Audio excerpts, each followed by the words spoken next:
Thanks for coming back after lunch, everyone. As a reminder, this session right now in room D is going to do Symbiota and then specify. And then if you are interested in TaxonWorks and or Arctos, that's in the neighboring room. So pick your poison. Whoops. All right. So if you're joining us online, this is concurrent session 1 is the Zoom room, and then I believe room C is the concurrent session 2 Zoom room. So TaxonWorks is going on over there right now. And for this session, for the online participants again, we're not going to run the mic around because we want to do a little bit more of discussion and working together through things. But if you'll join us next week on Monday at noon Pacific for our Symbiota Support Group meeting, we're going to be covering basically the same stuff.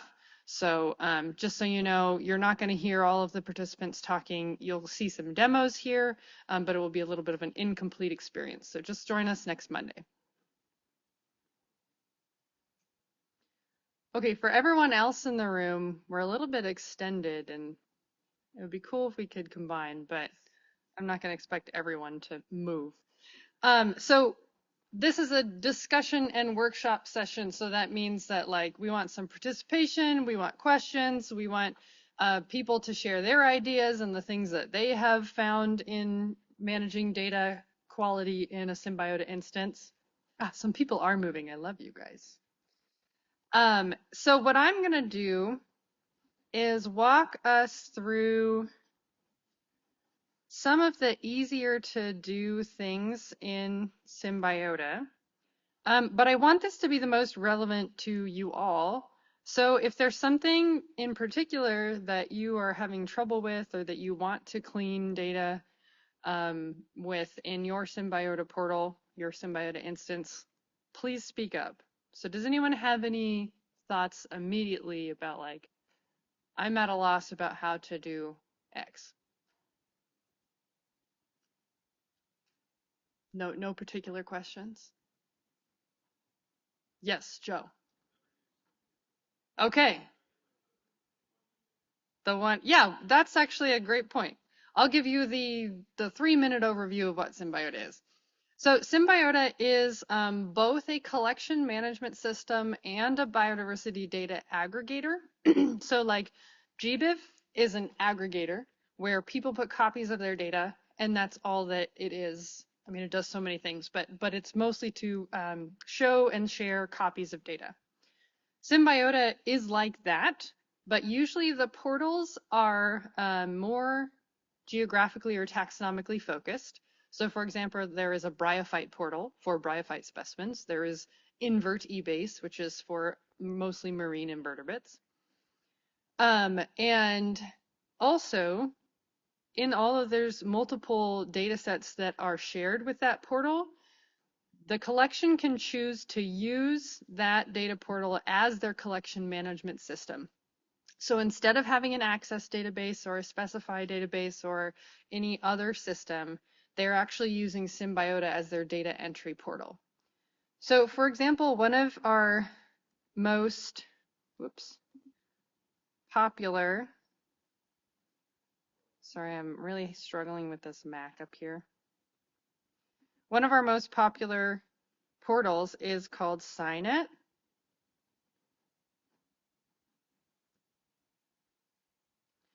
And SciNet is a vascular plants database or a Symbiota portal that is vascular plant specimens from collections all across the United States. And by collection, I mean the actual herbaria. So there's specimens from all over the world, but they're all shared in this particular portal. And there are many collections that use this as their data entry platform. Another one that I was showing earlier is the CCH2, and this is the Consortium of California Herbaria Symbiota portal. And so California Herbaria use this, a lot of them do, as their main data entry portal. So I'm already logged in, which is great. And you can have a user account in a Symbiota portal, and you can have differing permissions where you can be an editor of the data, or you can be an administrator of the data, or maybe you have no collections permissions at all. If I go into my profile and open up my occurrence management, I have access to a lot of collections. So these are all the ones, there we go, that I have access to. I am a super administrator to this portal, so I have access to all of them. But if I want to administer my data, I have my own little dashboard, and this is where I can add new records, edit records, do data cleaning, loans, print things, export data, import data, manage permissions, edit metadata, all the things that you might need to do with regard to your collection. And you can have access to one or many collections within a portal, depending on how many you actually help administrate. In California, we have a really nice community who works together a lot to do digitization and curation. And so many users will have administrator access to one collection, but then editor access to a bunch of other collections, which is nice because then they can make edits to other people's data because hey, you're a botanist, I'm a botanist, we both understand how to use this database and we can collaboratively enhance our data. So if I see a typo on your data, I can go in and fix it.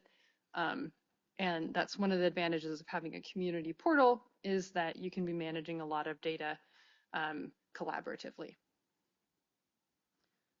So that's kind of the gist of Symbiota portals. You can have, like I said, collection management in there, but it's also a place where you can import copies of data from other places. So you can import data from GBIF, you can import data from spreadsheets, you can import data that people have as observations or such, all into one community portal so they can be searched, accessed in the same place. All right, any questions about that? Okay. Sure, go for it.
Mm-hmm.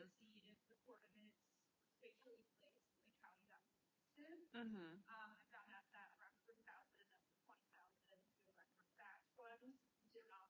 Mm-hmm.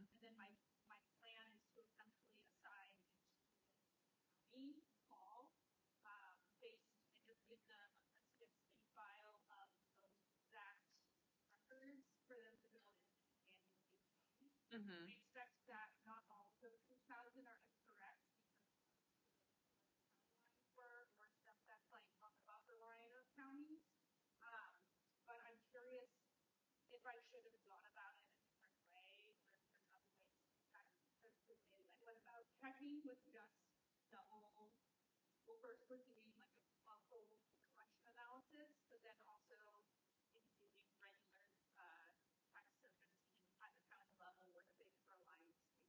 Mm-hmm.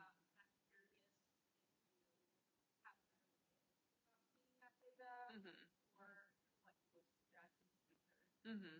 Yeah, that's a great question. There are currently no tools to be able to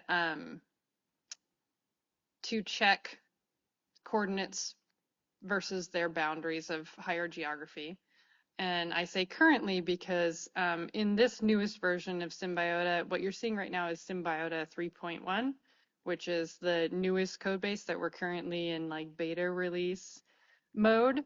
Um, there's a new configuration called the geographic thesaurus, which is more like the taxonomic thesaurus, which links um, the geographic terms hierarchically. And also you have the ability to add the polygons that are imported from some external service. And so I think in the future, I can't give a timeline on this, you're going to have a tool that enables you to search whether your point falls within the polygon that's in the geographic thesaurus.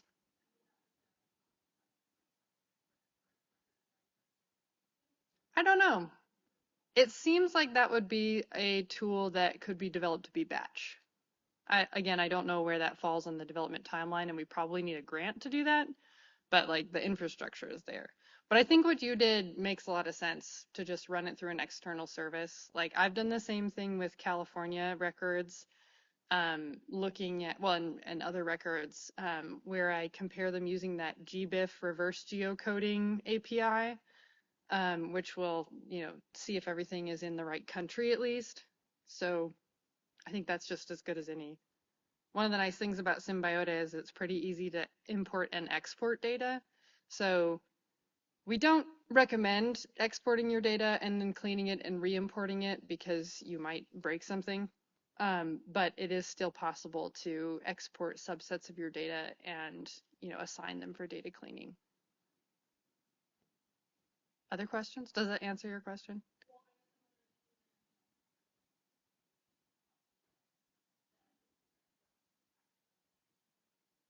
No, and I think one of the things that you run into with the problem of data quality and improving your own data quality is that it's easy to batch recognize problems, but it's not always easy to batch fix problems because the problems arise in a number of different ways.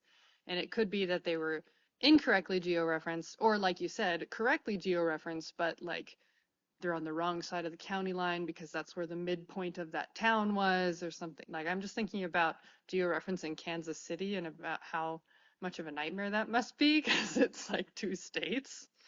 Um, yeah, so that is one of the problems with data quality. And that some of the things in this data quality toolkit you will find is just that. It's like, yeah, you can find all of those issues, but you kind of have to compare them to the original data to figure out what the quote unquote correct answer is. So the main things that I want to demonstrate today are the taxonomic cleaning tool and the geographic cleaning tool and the batch cleaning tool. Who has ever used the taxonomic cleaning tool? Okay, so we have some familiarity. How about geographic cleaning tools? Probably the same people. Okay, so I'm just going to demo those. And then the batch cleaning tool is probably how you'll find a lot of the other issues, or at least the record search form is how you'll find a lot of the issues. And that's explained in the Symbiota version of the data quality toolkit. But some of the most easy to do cleaning is with taxonomy and with geography.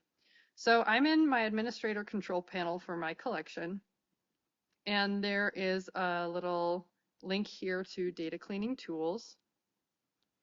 And there are three main sections: the ability to look for duplicate catalog numbers, political geography cleaning tools, and taxonomy cleaning tools. So I'll do the geographic cleaning tools first. And what this does is it goes into the index of countries and it compares that to all the country values that you have, and it sees whether there are any mismatches. And actually, I probably shouldn't be showing this in CCH2 because it's the new version, but we'll see how it goes. And it will tell you whether any of them are flagged as, in this case, questionable countries, questionable states, questionable counties. And then it will also have some flags for if you have a state value but no country value, a county value but no state value, and a locality but no county. And sometimes that's just because we don't have those data. It says Los Angeles, and Los Angeles is in several counties. But we can go to, okay, well, maybe my countries will be easy to standardize. And as I mentioned in the main session earlier, the point of these data cleaning tools isn't necessarily that you're going to get to 0 on all of these. It's not like that's how you have achieved data quality, is when none of these counties are questionable, because you might have county values that are verbatim and actually represent how you want to represent your data. But then we have 19 possible issues here, where I can say maybe all of my, and again, I think these are coming from the fact that we just enacted the geographic thesaurus. But if you had misspellings in here, then you would map those on to the correct spelling, like Jersey. Do I think that Jersey is an actual country? Cultivated, well, that's obviously a problem with where someone put the data. So there's two things that you can do from here. You can either choose from the list, again, mouse issues, what you think that country should actually be. And then you click replace country, and then it will batch replace all of those country values for you.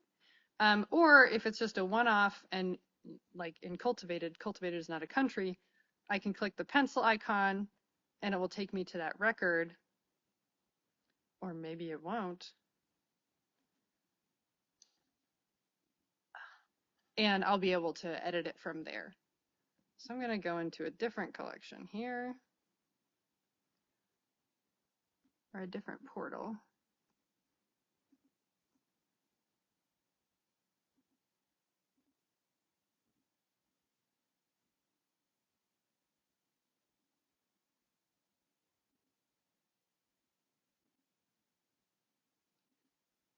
Okay.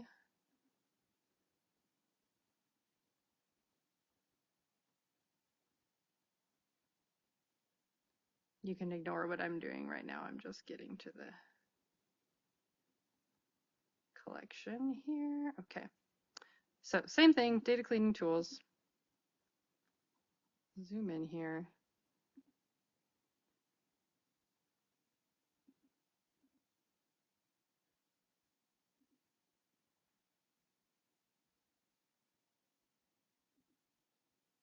Okay, here we go. So this is just a snapshot of this particular data set that is held in a different Symbiota portal. So you can have snapshots going into portals from one Symbiota portal to another, or from an IPT to the portal, or from a spreadsheet from a portal. But this is an example of a snapshot. And normally one should not edit a snapshot in a Symbiota portal, because a snapshot means that that data does not have its original point of record in that particular portal. So you would only want to do this in a live managed data set, but right now I'm just demonstrating. So in this case, I have 500. Okay, that's probably not a country. And it looks like someone imported this data wrong, and so everything got shifted over. So now I need to go and fix this record. Maybe I need to go back to the original import. Maybe I need to go talk to Dave and figure out how to fix those data. If you have things that are just misspellings, then you can replace them. Or if you just have values that are not standardized, like for our collection, we always say United States. So I'm just going to change this one to not Uzbekistan, to United States, replace country, and then it's going to batch change all those records. So that's pretty straightforward. You can also just view the geographic distributions, which can be kind of helpful, because you might find like, oh, I don't have any specimens in the United Arab Emirates. I should probably check on that. That's a common data entry error where people will select the wrong thing. Like, those are probably all United States records. So I could look through these. Yep, these should all be United States. And then I could go and batch change them. So this is a good chance for me to show you how to batch change records. So I'm going to go back to my collection management, and I'm going to show you the record search form. And the record search form is a really powerful tool for being able to find and edit your records. And if you look through the data quality toolkit for Symbiota, a lot of the things are going to say navigate to the record search form for your collection, because that's the way that you're going to find or make a very specific search to find those data quality issues. So in this case, I wanted to find anything in the country of United Arab Emirates.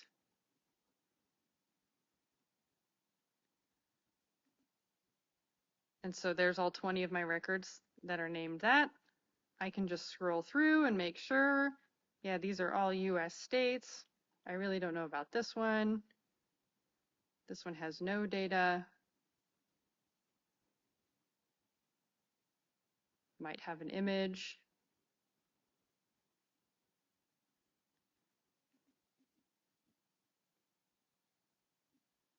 Which I could zoom in on and check out.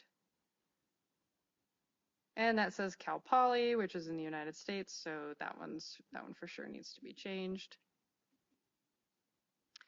And so if I wanted to do a batch change, which I might not be able to do in this portal, so I'll demonstrate in the other portal.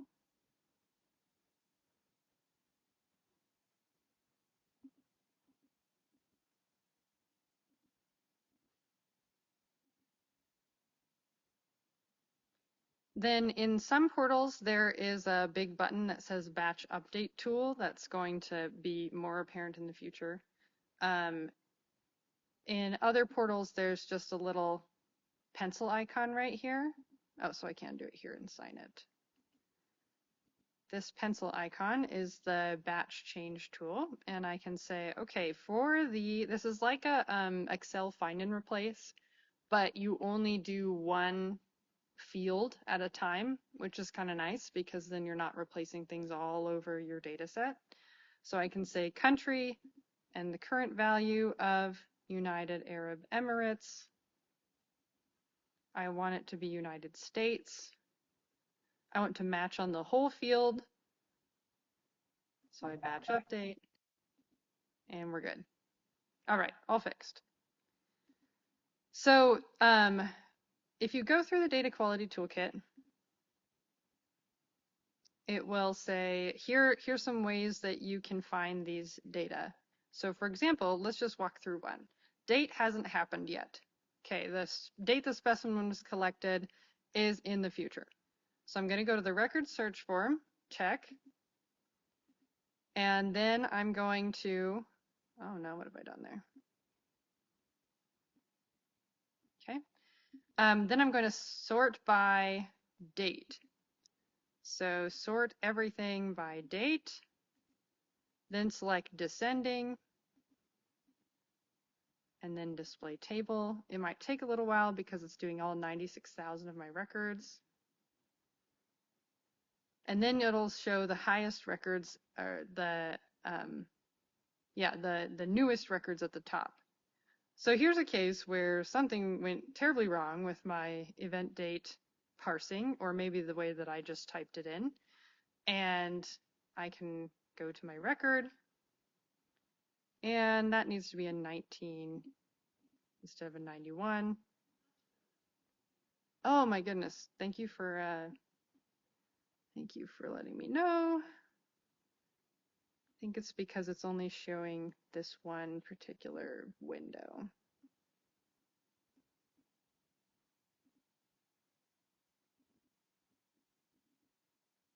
There we go. Okay, now you can see. I'm changing this one to 1971, and then I can just save, and we have solved that problem. So that was for the date hasn't happened yet, and you could just switch that in the search, which I just cleverly closed.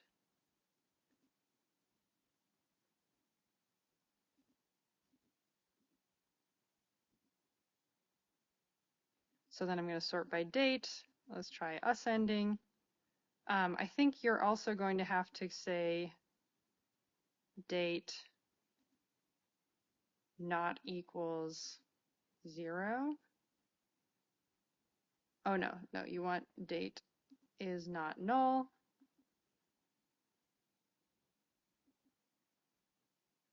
And then do that search, and then that's going to give me the oldest records first up to the newest records once it loads. That way I can find any of them that may have been collected in, 1031. The date is suspiciously old.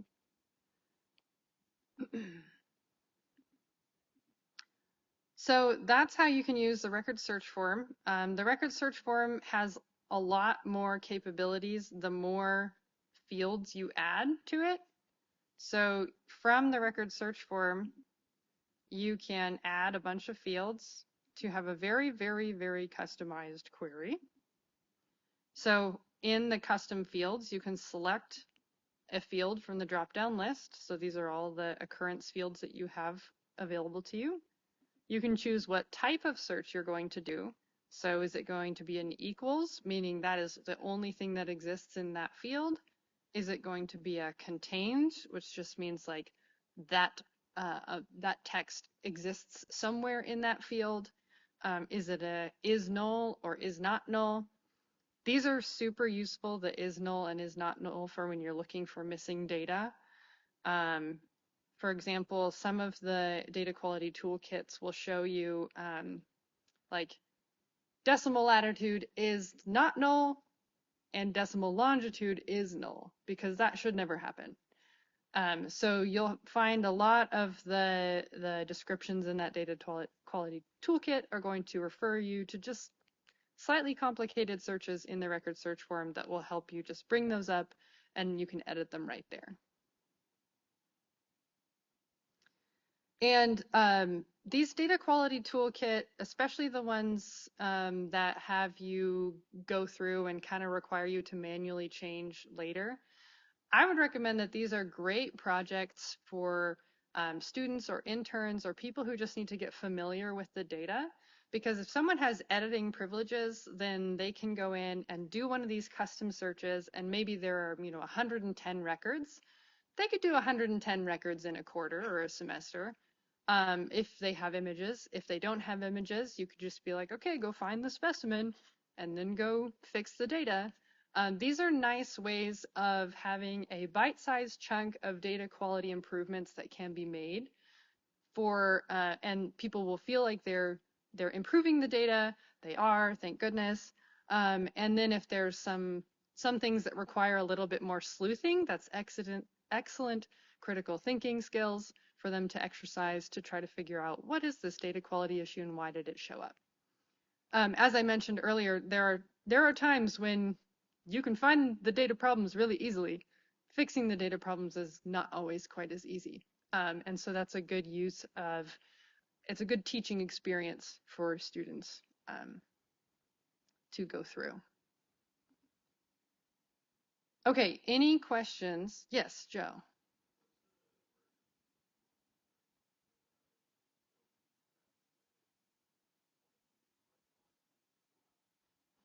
Good question.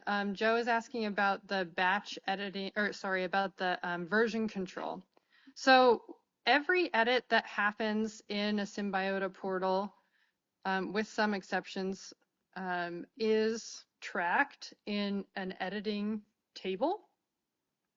And it's pretty long form because it will tell you the catalog number of the record, the person who did it, the time they did it, the field that they edited, and then the old and new versions of that field. So you have the ability to go and search for any edits that have been made. Again, really helpful if you're managing students, because you can say, hey, I wonder how Laura is doing on this particular task that I've set her. And you can go in, look for all the things that Laura has edited, and just compare, like, oh, those all seem like reasonable edits, or I'm not sure about that one. You can click on the record, view it, and confirm or deny. And then you can also revert any edits that you don't agree with, or that you're like, Laura comes back to you and is like, oh, I really messed this part up, and you can batch revert all those. Other questions? Yeah. Do you have any suggestions for how to handle dates where you don't know the day, you only have like year and the month? Because I know like GBIF wants you to just do year dash month. Mm-hmm. That's what Darwin Core recommends too. Right. Symbiota requires you to put the dash 00. Yes. Do you just like ignore the GBIF errors, or what do you do? Yeah, that is kind of a problem with yeah, that's a problem with our database requiring that it has a full date value, which sometimes means zeros. And so I would say just make sure you have a verbatim date value in the verbatim date field as well, because that is a mismatch between what we provide, what Darwin Core archives we provide, and what Darwin Core actually tells us to provide. Other questions?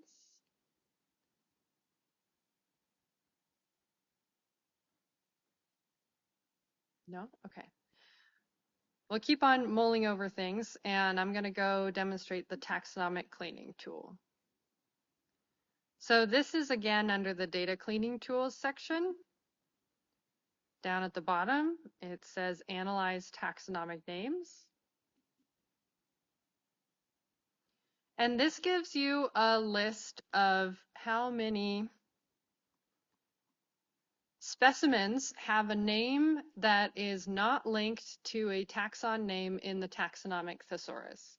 And taxonomic thesauri are a little bit tricky in Symbiota portals in that they're just supposed to be reference lists that also list or that also link scientific names to their children scientific names, their parent scientific names, and any synonyms that might exist.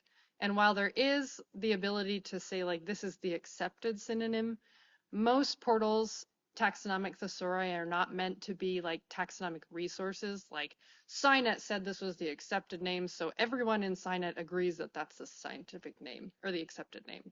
Not true.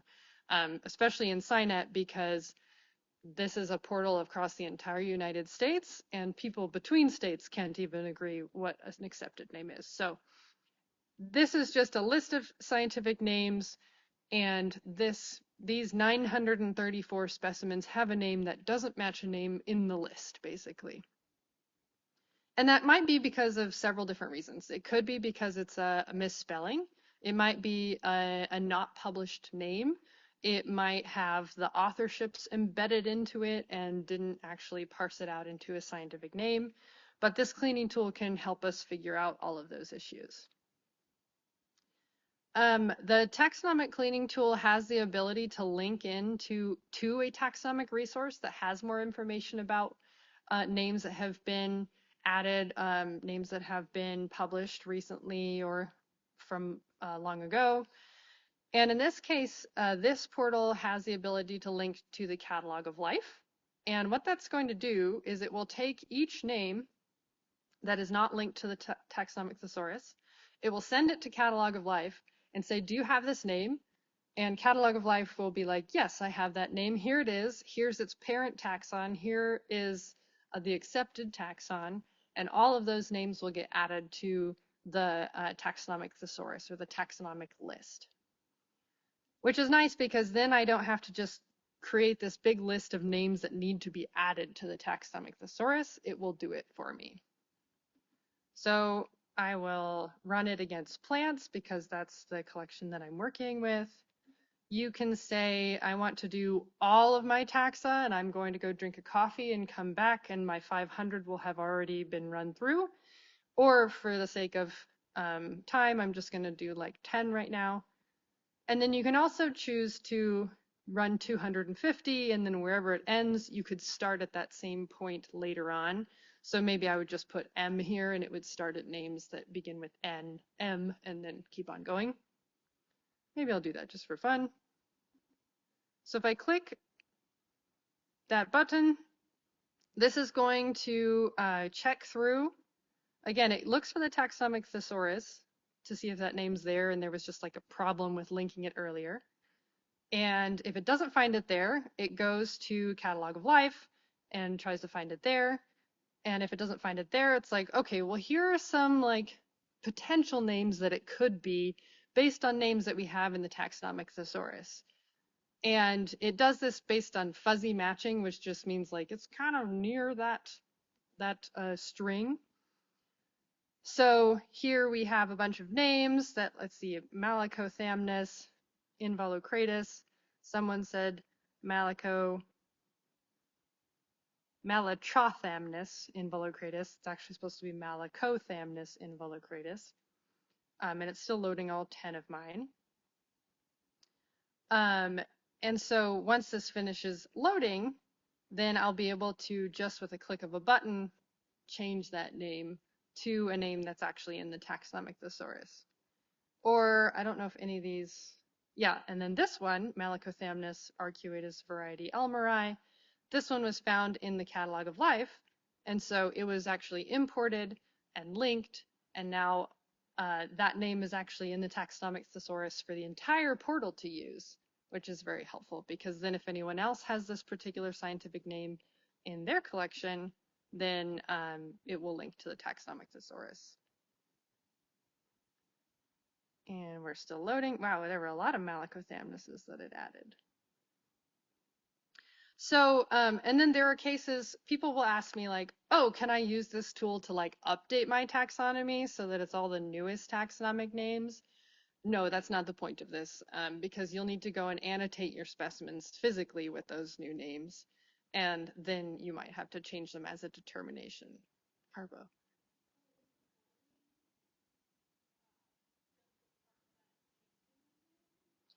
Oh, the bold here, that's what most closely matches the string that you input.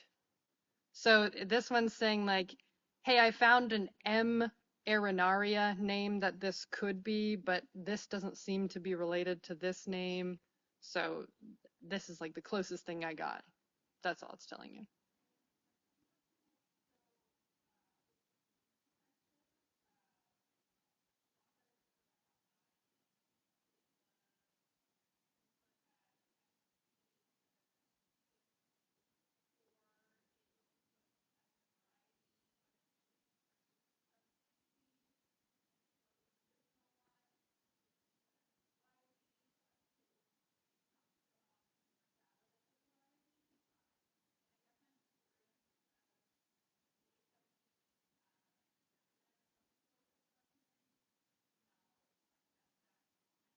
Mm-hmm.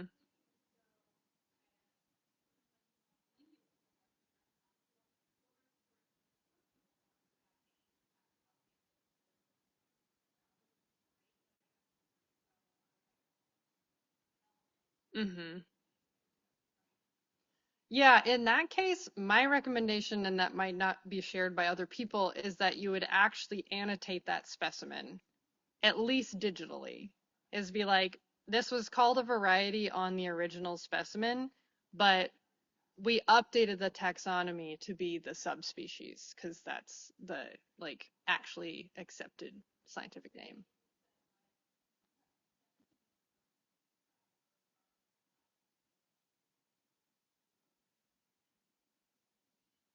You could use the batch annotation tool to do that.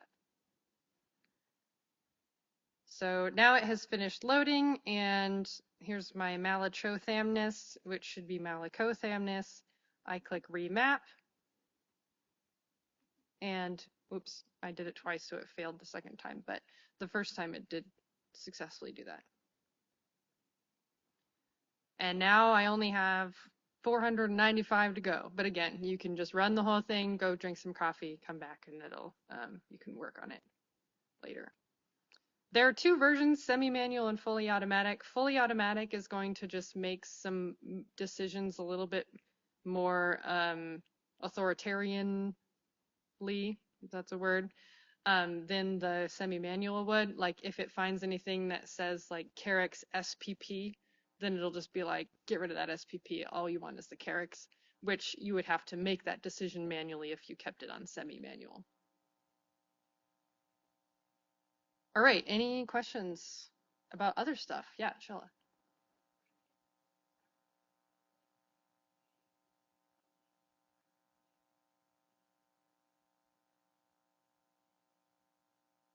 That's a great question. This does not treat it as a new determination. It doesn't show up in your list of determinations. It only assumes that this was a typo and that you're just correcting a typo. It does list it in the edits, like list of edits table, just not as a determination. So the difference that Chilla is asking about is for every specimen record, you have your primary specimen data. Zoom out here, which we call the occurrence data. And then you may have one to many determinations on it. And the determinations are usually some person came in and looked at the specimen and said it was this name. And so that often happens many times in specimens, as you likely know. And so those determinations add to the determination history. The taxonomic cleaning tool does not create a new determination in the determination history. It only changes the value here, basically. So it only changes the scientific name right there. Other questions? Other data cleaning things that you're trying to do and cannot? Yeah, great.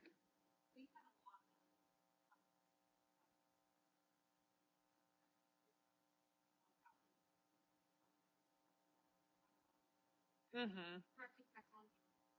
Mm-hmm. Mm-hmm.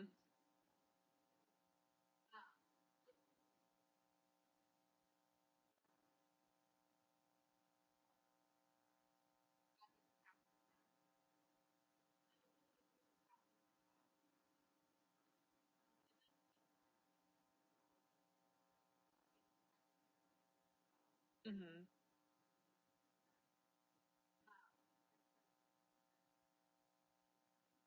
Yeah. Uh-huh. Mm-hmm.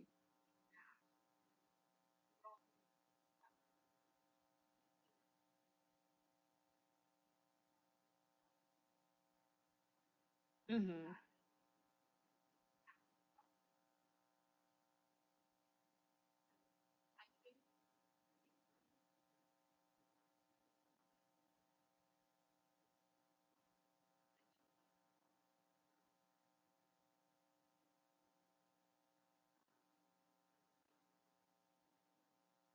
Mm-hmm. Yeah. Yeah. Gotcha.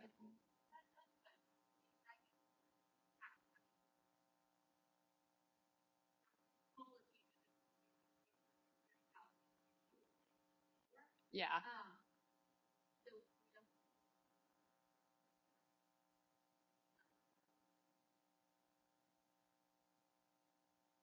Mm-hmm.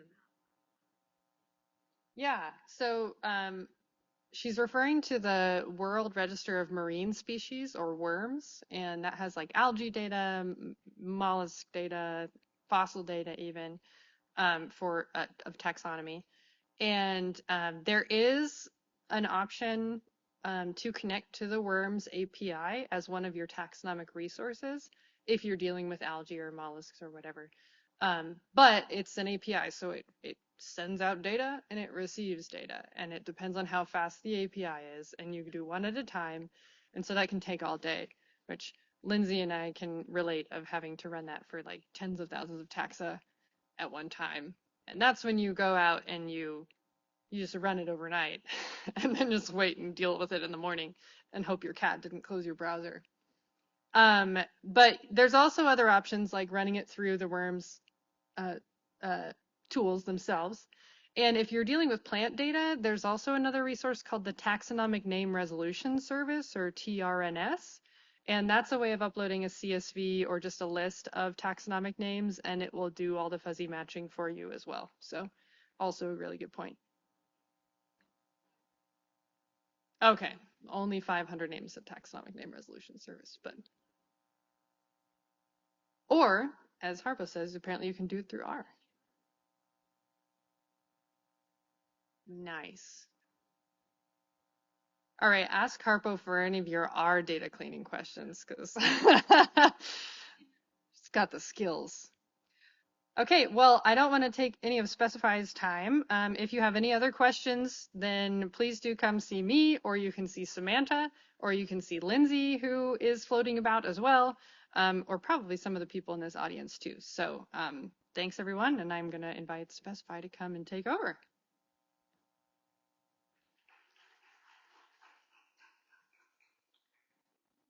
after I log out of my accounts.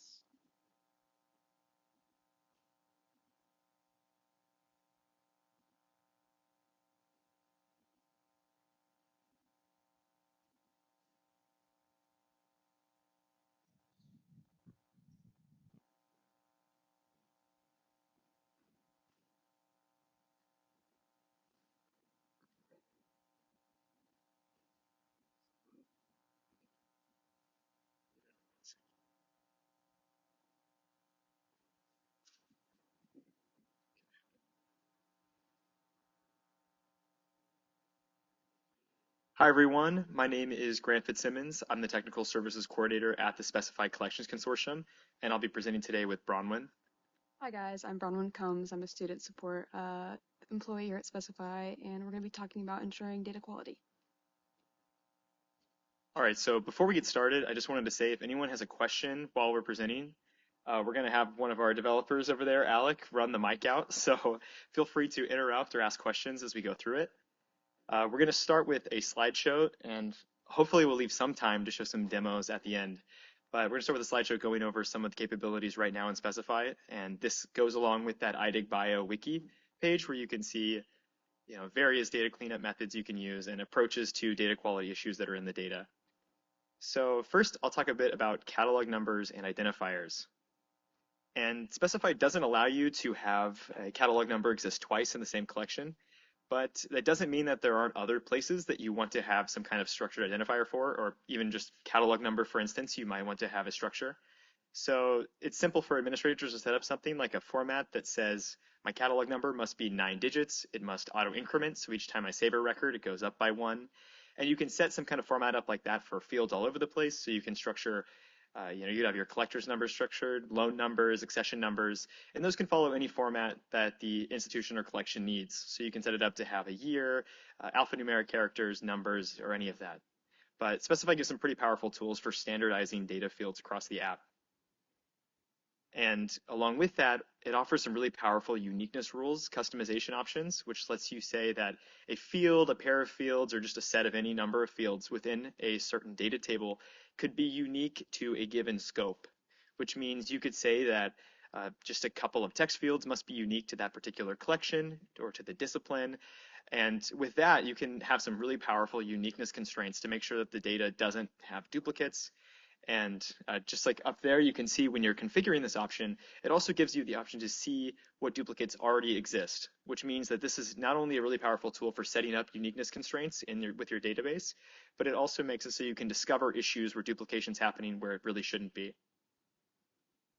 So once you've tried to map some uniqueness constraint and you find out that there are already existing duplicates in the data, you can export a CSV file. And in that file, you can see the number of duplicates between those data fields, the value that has been duplicated, and then you can see an identifier for the collection you're in that allows you to resolve and find where this issue is happening. So if you have previous catalog number and you want to see the duplicates that exist already across all those objects, it's very simple to do by using that uniqueness configuration shown in the previous slide and then getting this list returned to you.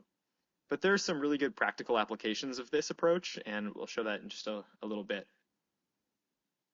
So Specify uses an approach where we have a normalized data model, which means you only have one record that's supposed to represent a single agent, for example, or a person, group, or organization that is performing actions with the data in the database.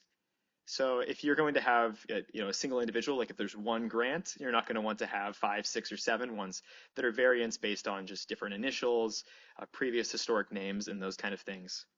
So it's important that we have an option to deduplicate those agents, and we've been working on this record merging capability that allows you to select multiple agents that exist in your database and then merge them into one. But you're probably already thinking there's some issues when you're merging people, like they're active at different times, could be father, son, family members. And those kind of things are more difficult to figure out when you're just looking at a list of names. And fortunately, we've got some really powerful tools where you can see the collecting dates of that person for the different collecting events they were involved in.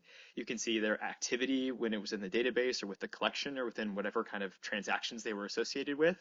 So if somebody was involved in a collecting trip from 1901, and there's someone today who's still currently working in the database that seems to have the same initials or same name, that's pretty clear to see. And you can see the references to those people or groups or organizations from this merging interface. So this helps clean up those potential duplicates that occur just when doing bulk data uploading, working with legacy data, etc.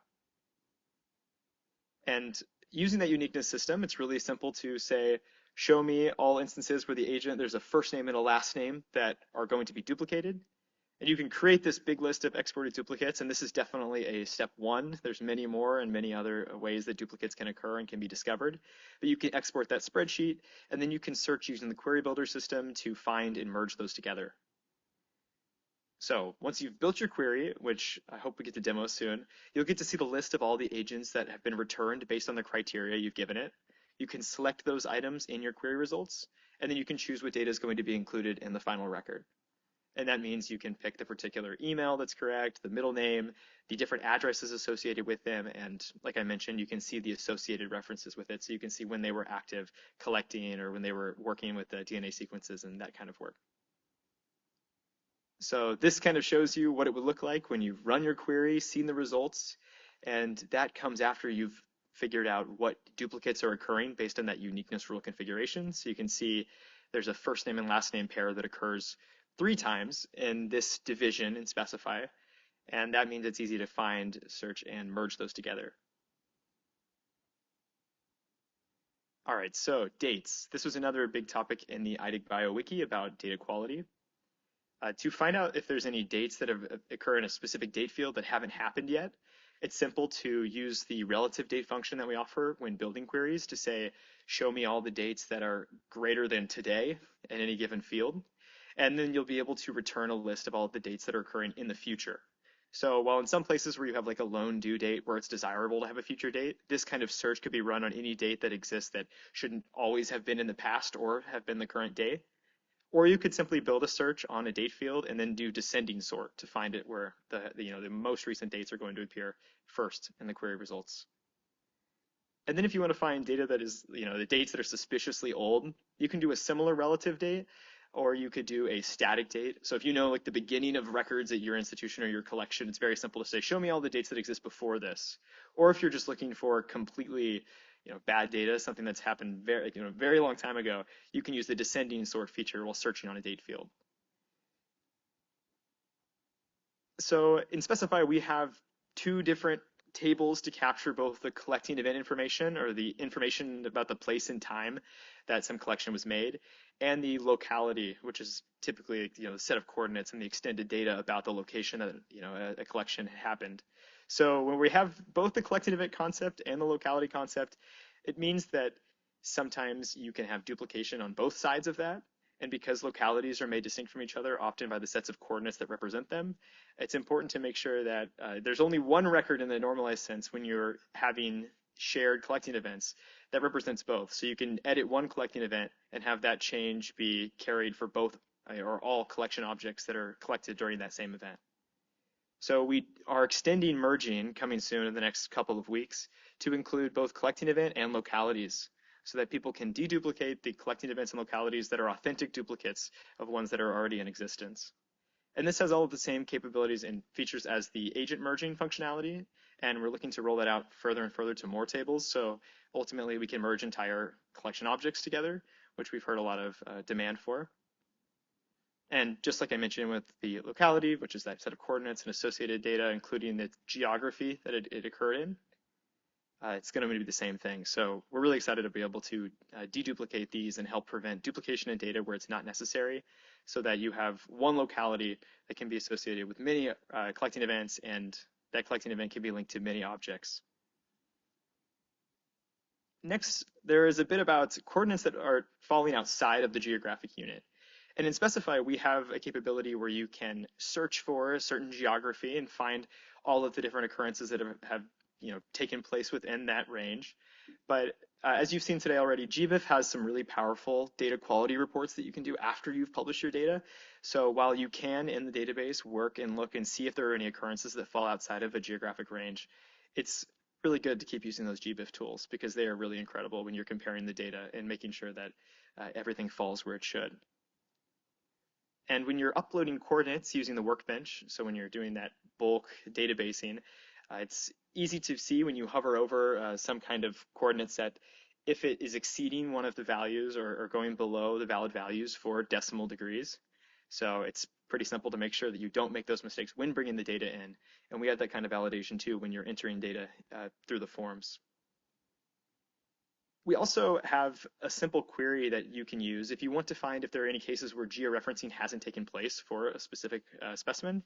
So you can build a query out from either the locality itself, and you can find all the objects associated with that locality to see if there's geocoordinate detail records that would be describing the method of georeferencing and the information about that event. And we even have some statistics that are permanently reporting and regularly updating what percentage of the collection has been georeferenced. And it gives you the list of all the localities that have already been georeferenced as well. All right, so with determination and taxonomy, it's sometimes the case that a taxonomic name is spelled incorrectly in the data. That happens all the time. So being able to use wildcard characters and finding situations where the name is not exactly what it should be is really helpful so that you can find and resolve those kind of issues in the data. And using the normalized model that I talked about before, where you have a single record for a given taxon that's going to be referenced by a ton of different determinations, making a change to that taxon record will then update all of those records. So they'll be pointing to the appropriate name. And the same is true when you're doing things like synonymizing records together. That synonym is going to go through all the data and then make sure that the accepted name is updated throughout the database. So a lot of the advantages of the normalized system is that when changes are made to one taxon record, it's going to be shared between all the records pointing to it. Another thing that we talk to Specify users about a lot is duplicating taxonomy when doing bulk imports and accidentally creating another node in your taxonomy tree that inflates the number of taxon records you're looking for and confuses the data. So when doing bulk uploading inside of a database that has a single record for every single name, it's really important to make sure that the matching behavior is set appropriately. So we have some documentation on our community forum about this topic, but to mention here, it's important to configure bulk updating when uploading data into Specify to ignore fields when appropriate. So when there are fields that are varying slightly because of the source of the data, whether it's a person in the field collecting information and they have sometimes included authorship data, or the authorship data conflicts with the data that's in the database and you are trying to ignore it for any purpose, this is where you configure those things. So it's completely up to the person uploading the data whether or not they want to factor in a blank field for authorship or whether it should be misspelled or how it's going to match. But especially when first getting into the application, these kind of things are really important, and we like to cover those in our introductory webinars. All right, so we've been putting a lot of effort and time into the Specify network extension for Specify. And this is where you can link your Specify occurrence records in with other data sources like GBIF, iDigBio, and you can see the taxonomy and how it compares to GBIF, IDIS, worms. Along with seeing that particular occurrence, the taxon for that occurrence, and all of the different places that it's occurred within iDigBio and GBIF's aggregators. So this kind of link has been really important so that you can see things like the data quality reports that are actually given to you from iDigBio and GBIF. So after clicking on, I'll go back just to show, after clicking on one of these icons, you're going to see one of the following slide screens. So when you click on the CO icon, which is just the collection object table icon in Specify, you'll then see a dialog that shows you your occurrence data and how it compares to the data that's been published to GBIF and iDigBio. And if there's a case where you haven't yet published your data or it's still only in Specify, these features won't be available. But for a lot of folks, it's really a useful tool to be able to click on that and then see immediately how that data is actually going to be appearing. So the specimen data itself, you'll see the data quality at the very top, where you can see things like Yeah, if the dates are invalid, if your country name has been changed, if it's assumed that there's some kind of like it's inserted the genus name for you or something like that because that data was missing, that's going to be displayed in these quality reports. And if you click on the tax icon, you can see how the taxonomy for that occurrence is actually being compared out. And anytime that you see a red highlight, that means that the data is varying between the different sources that are being compared. So like with GBIF, it'll say accepted in all caps, and for IDIS, it'll say valid, accepted. Those differences will be highlighted so that it'll bring it to your attention so you know if you want to make a change in the data to better reflect what the assertions are from these aggregators. So this tool is not yet automatic, so it's not going to go through the database and perform those updates. So those assertions are purely for reference for people as they're looking through their occurrences.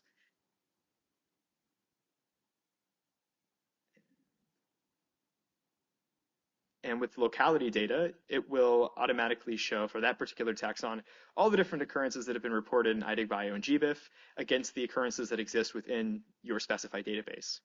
So you can see your data and other institutions' data and all of this mapped out, and the different colored points represent which aggregator or what the source of the data is. So we're also looking to extend this some more. So in the next few months, we're going to be extending our statistics and reporting page to show this and show different stats between institutions and all of that, which we're really excited to show soon. All right, so all the things that I've talked about so far can pretty effectively be reported using our statistics page. So we have a page inside the application in Specify 7 that allows you to set up and view a bunch of custom queries on your data and then see the total count that's reported to you along with a few custom percentage statistics so that you have a better idea of what the contents of your database are, how the collection is doing in terms of the digitization effort, how many objects have attachments on them, how many localities have been georeferenced, and what the kind of like taxa represented looks like in the database. So these are mostly pre-configured. So when you start up Specify and you first start working in Specify 7, you have a big list of auto-generated queries based on the data that's already present, but they're totally customizable and users can create and add queries at any time. And you can export these stats for use for other external reporting or visualization purposes, which makes it a really useful tool for annual reporting and the like. So for example, on the back here, this is just an example of what the KU fish collection has as its custom stats page now. There are a ton of different categories on there, as you can see, and these are all like dynamically run. So every 24 hours when the page is open, these will all be run again to give the newest number possible. And they can be manually refreshed at any time if a report needs to be made that moment. And in the bottom right, I've given an example of some data quality stats that could be added. So those queries that I demonstrated before that could catch things like suspiciously old or future dates or invalid latitude, longitudes, those could be added as separate queries on the stats page so that you can always be referencing and viewing these data quality checks to make sure that at any time you can run these and not need to build those queries again. So once you've set them up one time, you can then click on these different query names that are all through this page, and then you'll be able to see the query, all the results from it, and even tweak it if necessary. Another mention is that it's great to do these kind of fixes on record by record basis where you see the data report that you get from iDigBio and then go back in and try to fix those records one by one. But for a lot of people, that's a lot of work and a lot of hours and a lot of time. So in Specify 6 now, we have a function that allows for batch editing. So any Specify 7 database, you can connect to Specify 6 and perform these batch edits. And there's a select number of tables and fields that are supported. So that if you find out that your geodetic datum is incorrect for a batch of records, this would allow you to go through, search on that locality, and then replace the geodetic datum so that it's going to be accurate to the data as you know it. This same feature is coming to Specify 7 really soon, and we've talked to our board of members about the roadmap and our big picture plans. So this is the next major push we have. So I'm really excited to see that happen, and this has been something that users have long waited for. But that, along with making sure that we can automatically ingest the kind of feedback that we get from other aggregators and as part of the larger Specify network and extended specimen model, are really what we're looking to next. But is there any questions so far about things I've talked about, just so I can answer?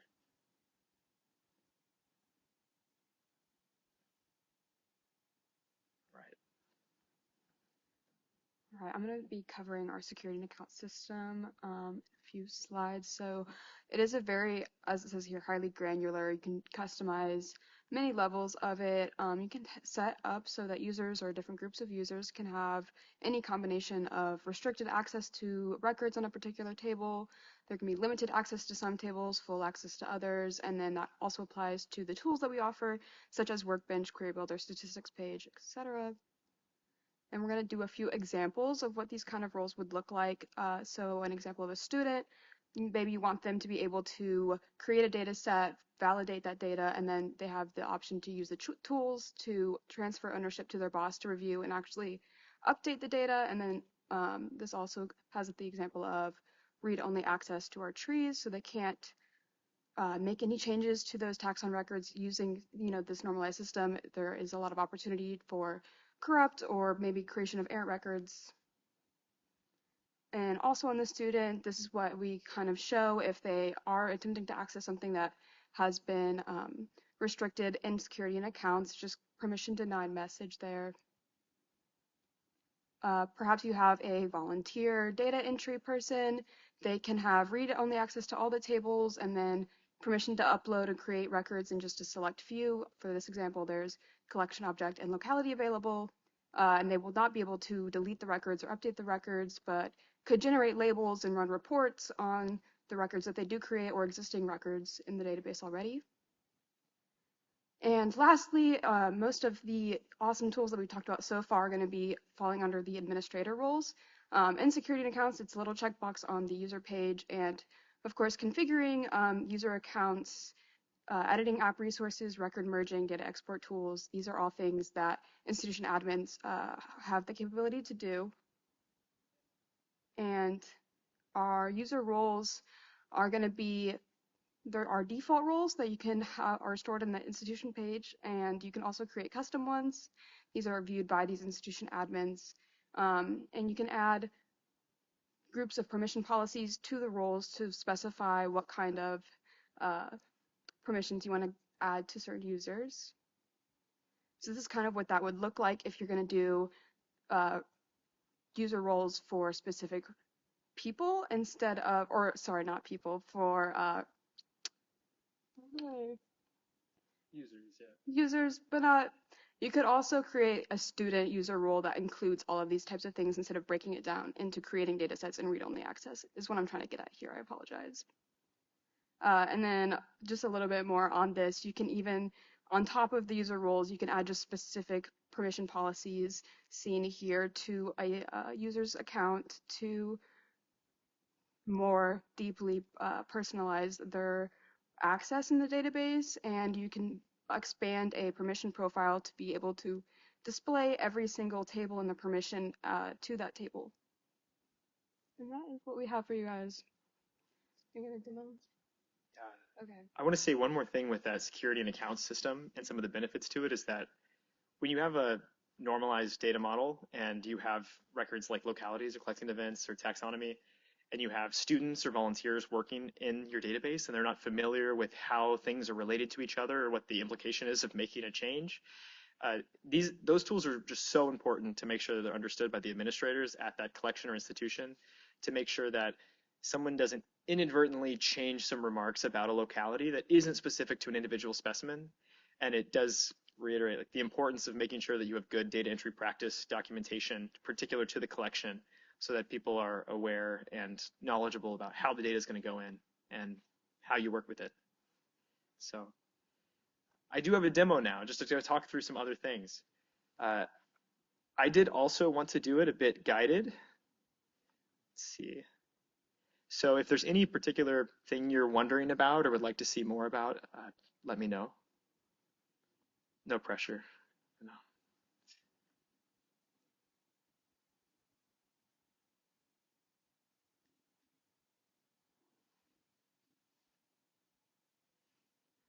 All right, so here is Specify 7. How many of you have seen Specify 7 already?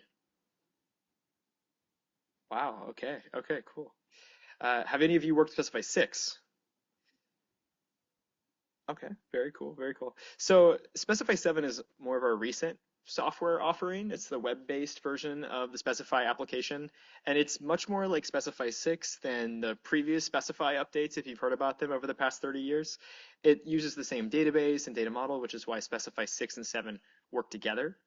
So at this time, people are working in both applications. Like I know a lot of the collections here at KU are using both. And there's some points to Specify 7 where it does things much better than Specify 6. And there's other things like the batch editor that are still in Specify 6. So a lot of the users of Specify are using both systems. But today I'm going to focus more on some of the Specify 7 advantages. As like a broad overview, Specify offers the ability to do data entry, manage data in trees like your taxonomy, your geography, build interactions so you can document the loans and gifts, permits, exchanges, all of that related to the specimens in your collection. We have a really robust and cool query system, really, and Specify that you can search across all the different fields and tables that exist in our data model. And you can create temporary sets of records for purposes while working in collections. You can create labels and reports based on those specimen records. And you can use the workbench to do big imports of data into the application. Like I mentioned during that little brief talk about how you set up matching behavior to make sure you don't create duplication. There's also the ability to see lots of attachments and the statistics that I mentioned before. So when it comes to like this data quality, just to show when you select a statistic you've made, a custom query that you've added to this page, it will automatically run it again. And you can scroll up and see what exactly that query looks like, and you can modify it. So you can add things like the datum, and if you've standardized your vocabulary for the datum field, which is another option Specify offers, you could then figure out if any of the field values for that field don't match that standard vocabulary you've set up. So if you have a set of geodetic datums that you know is like going to be the only ones used in your collection, and there are no exceptions to that, that can be validated and run through every time to make sure that those aren't occurring. Or you could say the datum is not in, WGS 84 or something like that. We say it's not in that.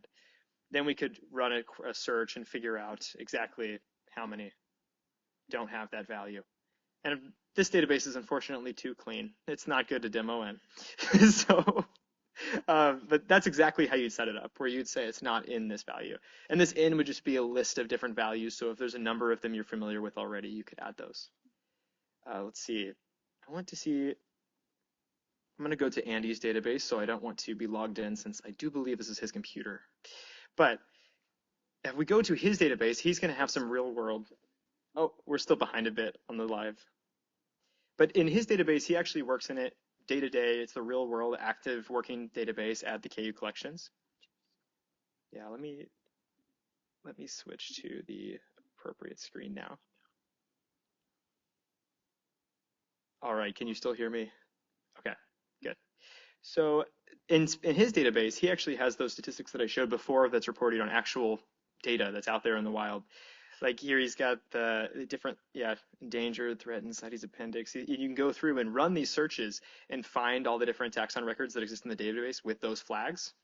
And those will be updated dynamically as those things change. And because it's been over 24 hours, it's going to automatically refresh.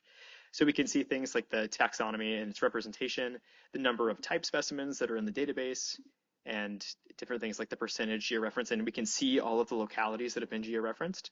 So these kind of checks and setting up these default queries makes it so that you can really have a good idea of what the data looks like, the structure of the data, and you can build those searches to find if there's any issues.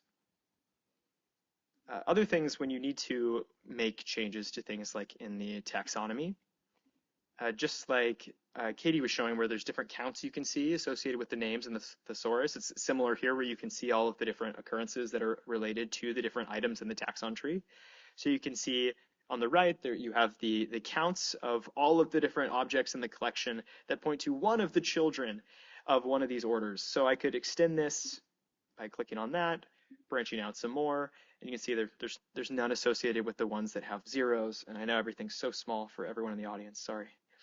And you can then see which objects have, like these species here, have objects in the collection pointing to them. So this kind of checking can help you too. So you can see if you have a bunch of duplicates in your tree or you have names that are slightly off, you can see what records exist that are pointed to those already. So then you can quickly build a search on that. So you can say, let's pick a species here. I can click on this search button, specify will automatically run a query, and then I can see all of the objects in the collection that are determined to that taxon name. And with that, it helps me make informed decisions about whether I want to merge names together, whether I need to edit it, whether they're authentically different, and it gives you some perspective on the time period those were cataloged. And you can really figure out a lot of information about that just from that information alone. So I can add things like when it was cataloged, when it was edited, and those kind of pieces of information to my query. So you can see the times that those were active. And all of that information together gives you a good picture of what changes need to happen. And because I'm accessing this right now as an anonymous user, because I don't want to make any mistakes, you can, when you're logged in, merge, synonymize, or move nodes to new parents. And those changes are going to apply to the objects that are pointing to them as well. So I guess there's a lot to say there, but there's a lot of really powerful tools you can do there. And because of the way the database is set up and how it's normalized, you only have to make that change once. All the occurrences pointing to that name are going to be updated and show the correct name. And when you say synonymize a node in the tree, it will still maintain the original record of what was cataloged as you'd expect, but it will also make it so that you can return and search on both the original name it was given and the accepted name that it now uses. So tree management, it's a lot of fun, right?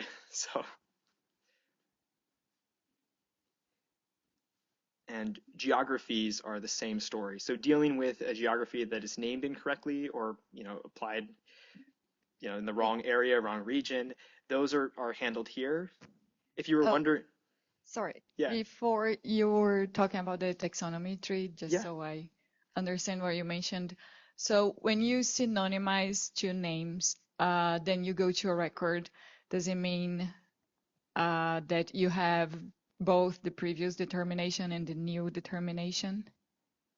That's a really good question because it's a little different than saying it's a new determination. So it maintains the determination that currently is marked as the current one, but it has two different links. So one link is the one that it links to the tree that's the original name it was given. And then it has a second link that is automatically filled in by the system that says the name it was originally given is now a synonym of an accepted name. And it allows for both capturing the current name, the accepted name, and the name it was originally given. And you can choose to either search on one or the other or return both. But that information is available on the tree, but not like on the collection object? It's shown on the object. Okay. So yeah, let me see if I can demo. I'm asking because our collection is like organized taxonomically, alphabetically. So our taxonomy tree is basically our, our storage tree, right? So if I change a name in the database, if I update a name, for example, that means I either have to change all the jars in the collection and put them in another place, or I have to add a determination instead of working on my taxonomy tree because I can't miss that information if I don't move things physically in the collection. Yeah, that makes a lot of sense. Like I know some people prefer to still search when they're looking for the physical location of objects on the name it was originally given for that reason exactly, because once you've managed synonyms, it then insinuates that something's been moved physically when it not always has. But whenever you go to the taxon tree and you say, I'm expanding this out in these fake names, I apologize. I can just safely damage this database. Once you've actually said that something's a synonym of something else, like if I say that, I'll zoom in as much as I can. I'm going to say that this is a synonym of this species.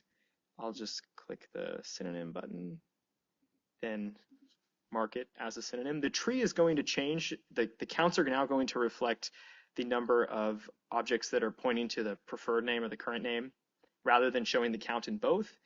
Yet on the object itself, the one linked to this, so if let's see if I can build a search on this and get away with it. Yeah, when I see this object itself, when I've searched on it, it's still going to return this object, except now I'll see that the preferred name is different than the one it was originally given. So on the tree, it's going to show, 2 on the one that's now the accepted name, and a 0 on the other, but when I search on the other, I'll still return the objects that had that name originally. So I'll see that both are captured and shown. So on the actual collection object record itself, it's going to show both names on the determination. And this one's just considered preferred, and the other one is what the user gave it when it was cataloged.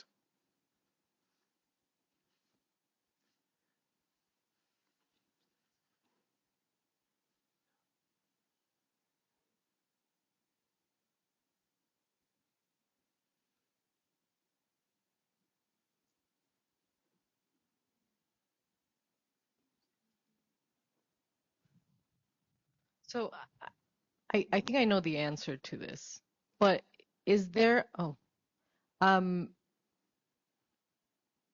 when you are adding the determinations,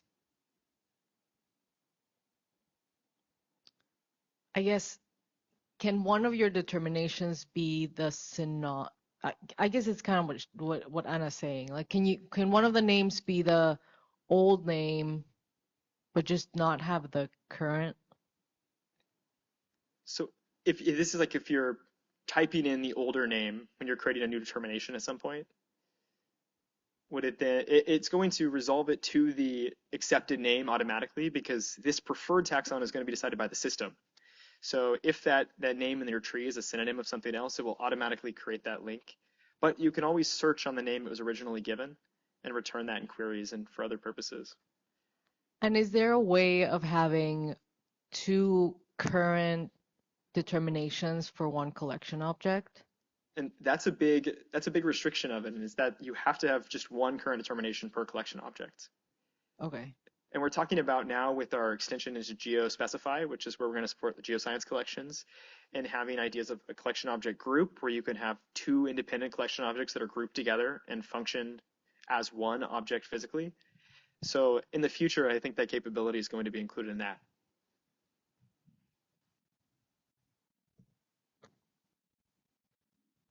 Do we have any other questions?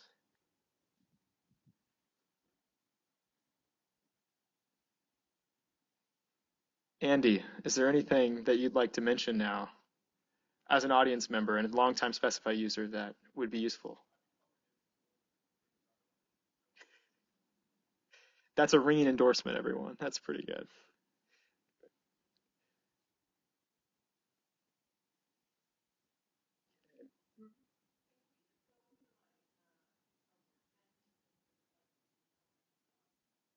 Definitely, yeah. So, yeah. So we have some spreadsheets in this. Like one of these is kind of messy. One of these is more of a traditional botany import spreadsheet. But this is Specify's Workbench expects that you've done a certain degree of data cleanup to prepare it before it goes into the application. And that's where you have to break apart your full names for the different determinations you have associated with your objects. So that means you're going to have a separate column for family, genus, species, or however many ranks you include during that import. But there's some really great tools out there that exist, like the GBIF name parser, which is free to use. You can log on, drop a CSV, and then you can break those names apart. And there's plenty of other really good tools to do that kind of work, but of course there's always that human component necessary. But once the data has been prepared, and that includes breaking apart other things which in our normalized model need to be stored in separate fields like first names, last names, that kind of thing. You essentially have this very long spreadsheet full of columns that correspond with different fields inside of Specify's data model, or different locality names, geography names, latitude, longitude, all of that. So this is a pretty typical example of what a large import spreadsheet looks like when you're working with a big batch of specimen records. And this covers everything from the catalog number, the person who's involved with the determination, the current determination, locality, geography information, all of that. So the nice thing that the Workbench offers you once you've imported your spreadsheet is first the option to select your character encoding. So you can make sure that the encoding is correct, because we talked about that earlier today with the iDigBio quality toolkit. That's so important because encoding is a really tricky thing to work with. And that's why those tools we mentioned earlier were so helpful, like Notepad++ or BBEdit or Sublime Text. So once those things have been sorted out and it's imported, you then are prompted with the option to actually map out the different columns in your spreadsheet to different places and Specify. So for the catalog number field or catalog date, it's simple for the system to predict what you want to map it to and then make those jumps for you and auto map everything, which is what this auto mapper button does up here. But typically it gets a little bit more complex when you have custom names, like the names you give to your data collection people don't actually match up with the fields that are in the database. Those kind of things would need to be mapped out by hand. But the mapper here makes it pretty simple because it uses the same mapping system as a query does. So it's like you're selecting the fields you'd be searching in a query as you go through the different columns in your spreadsheet so that the data will arrive where it should as you're mapping through. And when you have a system where you have multiple determinations, you can name these like determination 1, 2, 3, And you can go through and add an infinite number of determinations using this system, as long as you have enough columns to provide that information. And we call these like a one-to-many, where you can have one or more of some record linked to your collection object record. Other simpler ones are ones where you're mapping through your collecting information or collecting event through your locality, and you can map out then to your geography tree. So Specify's advantage is often the fact that it's so normalized that that data is going to be really consistent and cleaned up. But it also means that there's a bigger expectation on the user to make sure that the data is prepared before bringing it in. Is there any specific question you have about the workbench you want me to touch on here? Okay. Yeah. So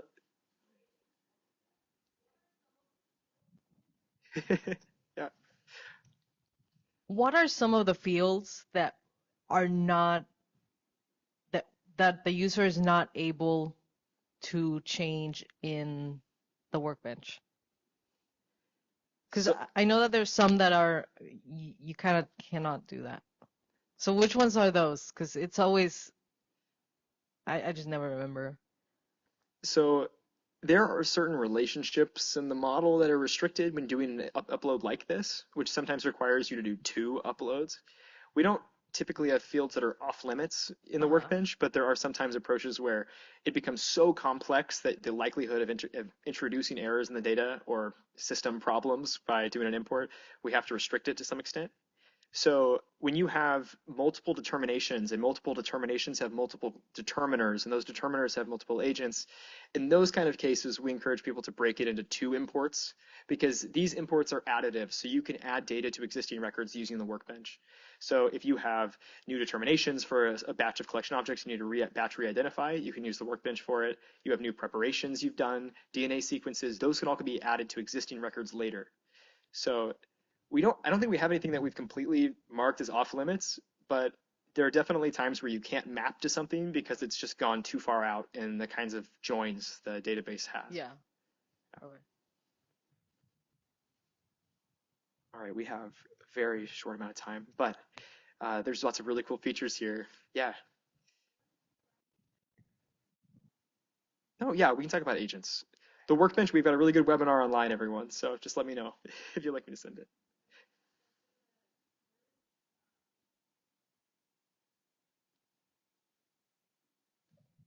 Okay, so for merging agents where you said you only want like one record per agent, is there a way to track like nicknames and things like that within one agent record? Because sometimes we want to keep that verbatim, like nickname if it was used in some place, even though it's the same person as like the full name. Mm-hmm. So we have a preference that you can enable when doing those kind of merges. So let's see. Right here. So when you're doing record merging, you can enable the option to automatically create agent variants, which then will store all of the former names or the other duplicate names.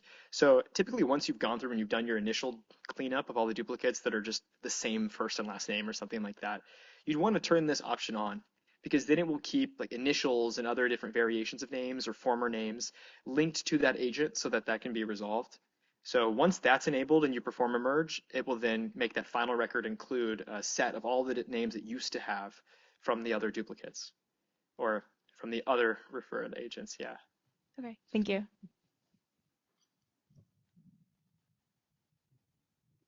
Any other questions?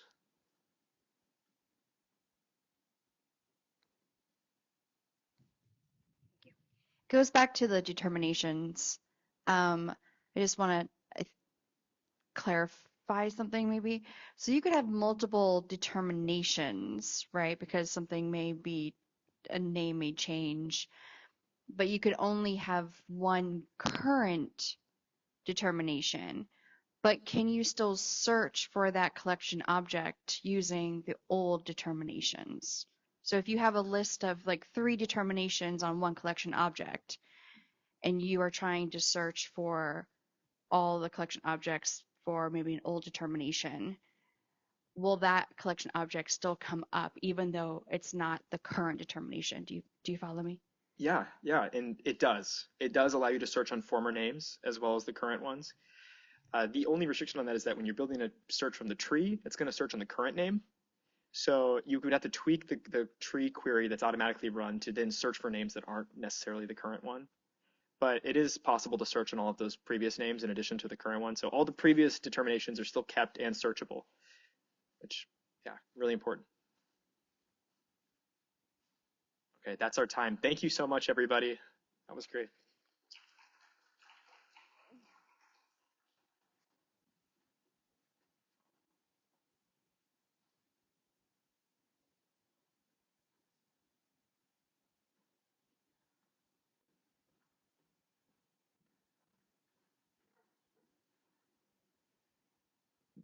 All right, thanks, Specify folks. I'm gonna have to figure out how to get out of here. Okay, it's still saving that one. Hold on. Oh, okay, yeah, would you check on them? Oh my goodness, I'm doing something wrong.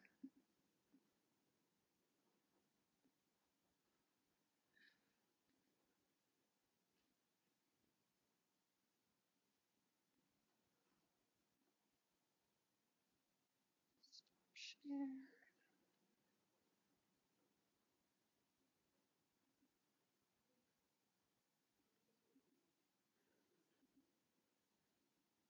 Great.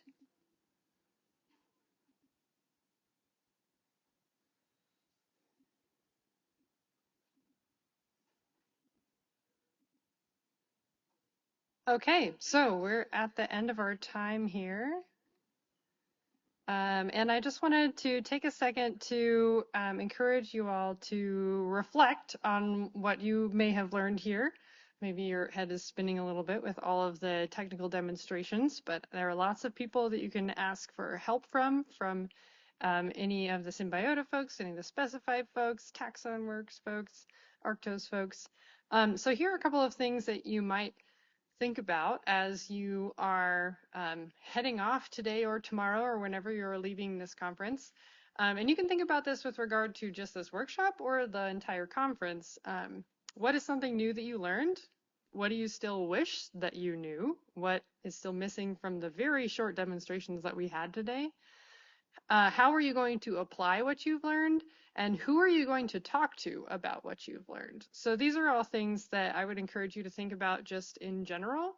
One thing that I find is really helpful for me at conferences is to just like jot down those dumb ideas that come up, because you might go back to them and be like, oh, actually I should like kind of do that, or maybe I should talk to so-and-so about this, or maybe I just need to ask someone about who to talk to about this. So I just wanted to give a couple minutes to see if anyone has any like ideas straight off about what they would still like to know, or action items that they have. Thank you. Yeah.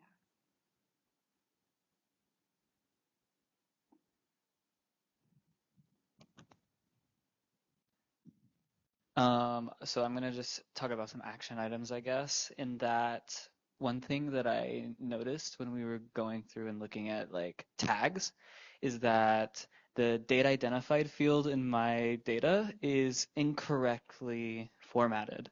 And that's actually a product of how my volunteers back in my institution are entering that. And so now I'm thinking about having a kind of like a little workshop back at my institution on kind of re-educating volunteers on how to kind of enter data. Yeah, that's excellent. If you don't have to do data quality checking because they entered it right the first time, even better. Any other thoughts?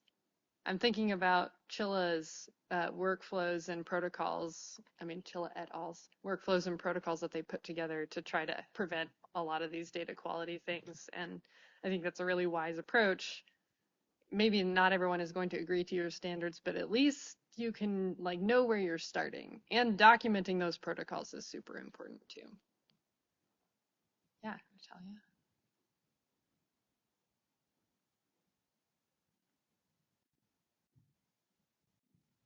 Is it possible to have sort of like a resource folder of many of the things that were shared during the meeting? Like I feel like for the people that were here that were not on like the Zoom, I feel like there was a lot of things shared and a lot of resources shared.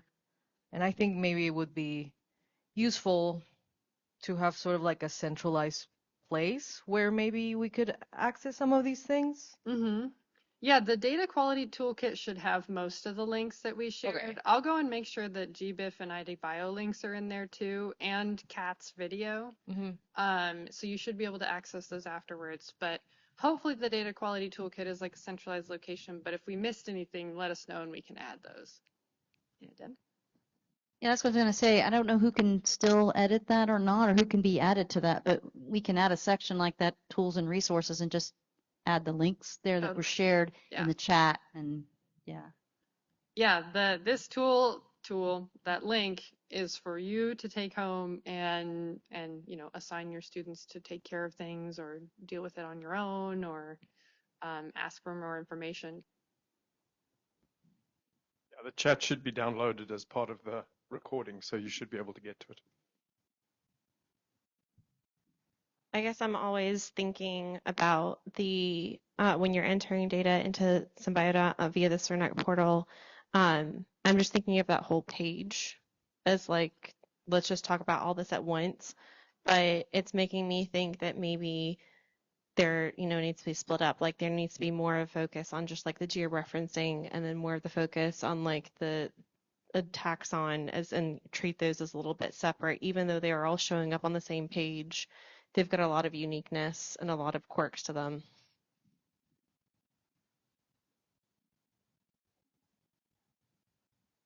Teresa says, we have been taking notes and can add information to the data quality toolkit page. Yeah. Teresa has editing access too. Thank you. Anything else? Some thumbs up and claps. Deb.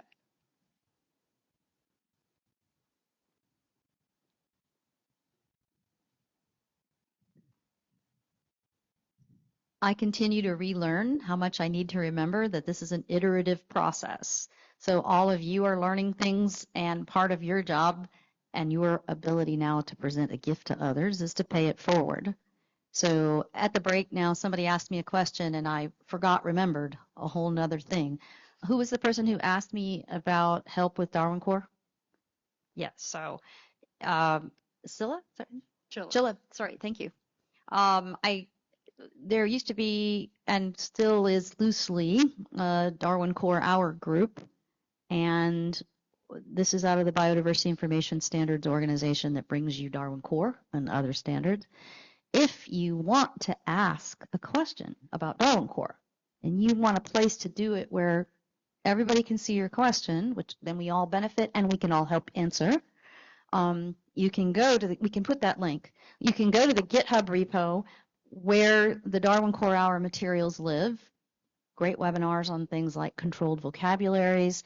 Andy gave a fabulous presentation on the situation we have with preparation type, which is a nightmare, needing lots of work, and somebody who wants to take on the challenge of building a standard for that.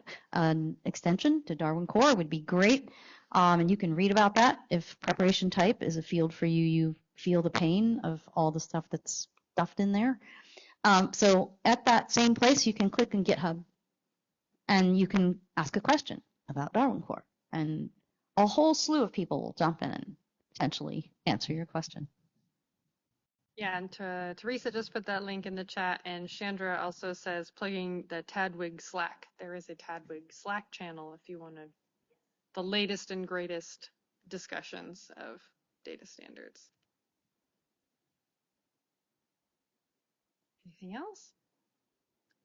So I guess one of the things that I learned, I've used the iDigBio and the GBIF data cleaning stats extensively to clean up my collection. And one of the things that I learned from the process was you gain a lot by trying to do it in batches. And so if you see something that's wrong in one of those fields, go back to your database and do a search to see how many records have that error, so that you can try and correct them all in one fell swoop rather than having to do them individually one at a time. because there may be a whole bunch of records that are affected by that one error, and by fixing that error once, you're fixing a whole bunch of records all at the same time.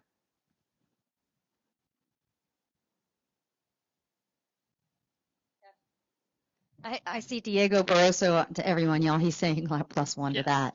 And for those of you who joined us in TaxonWorks, but those of you who didn't, we showed a cool new tool we just built like a month, not even a month ago, that shows you how to visualize exactly what Andy said. So you can see sort of a word cloud version like you would in OpenRefine in a cluster of all those issues, and then you can click on that, and the next step is, how do I fix these all at once, right?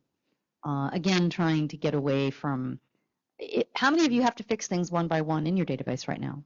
How many of you have to do that? Anybody who has to do one by one? A few people depends on what you're at. Depends on, yeah. If it's millions or thousands, I assume you go and ask your programmer for some, please, can you do this for me? Yeah, okay, yeah, hopefully. Well, again, it depends on the issue. Like if it's just like, I have no idea what that misspelling should be, like I have to go look at the individual record. But if it's like, okay, these dates are all screwy, then you can fix it. And there's things like taxonomic and geographic changes where you can just go into the tree and fix it once, and it fixes it for everything. Yeah. So very much depends on the error. Some people in the chat, Diego says, time spent data cleaning is not linear to the number of records.